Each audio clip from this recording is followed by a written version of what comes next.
Tuesday morning இன்றைக்கி பிரேக்ஃபாஸ்ட்டுக்கு இட்லி சட்னி சாம்பார் தான். அம்மா எல்லோரும் வந்திருக்காங்க அப்படின்றனால கொஞ்சம் ஸ்வீட்டோட சாப்பிட்லாம் அப்படின்னு கேசரி பாத்தும் ரெடி பண்ணிகிட்டு இருந்தேன்.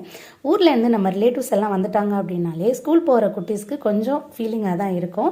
ஏன்னா ஸ்கூல் போகிறதுக்கே பிடிக்காது. ஐயோ நம்ம சொந்தக்காரங்க எல்லாம் வந்திருக்காங்க, இப்போ போய் நம்மளை ஸ்கூலுக்கு அனுப்புகிறாங்களே அப்படின்னு முகம்லாம் ரொம்பவே டல்லாயிரும். அப்படி தான் சம்ருத் சமயம் கூட ஸ்கூலுக்கு போகும்போது கொஞ்சம் சோகமாகவே போவாங்க. நம்ம ஜென்ரேஷன்லேருந்து அப்படி தான், நான் கூட அப்படி தான் சொல்லுவேன்.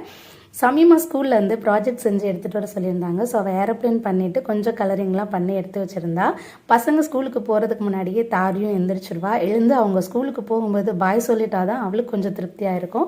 பசங்க ஸ்கூலுக்கு போனதுக்கப்புறமா நாங்களும் சாப்பிட்டுட்டு அம்மா ஊர்லேருந்து வரும்போது தாரிகாவோட பர்த்டே வீடியோ பென்ட்ரைவ் எடுத்துகிட்டு வந்திருந்தாங்க. அதை போட்டு விட்டுருந்தேன். பார்க்கவும் மேடம்க்கு ஒரே குஷி. அவளை பார்த்தது மட்டும் இல்லை, இருக்கிற ரிலேட்டிவ்ஸ் எல்லாரையும் அப்பா மாமா சித்தப்பா சித்தி அப்படின்னு ஐடென்டிஃபை பண்ணி பார்த்து சிரிச்சிட்டு இருந்தா. அவளை பார்த்து நாங்களும் ரசிச்சிட்டு இருந்தோம்.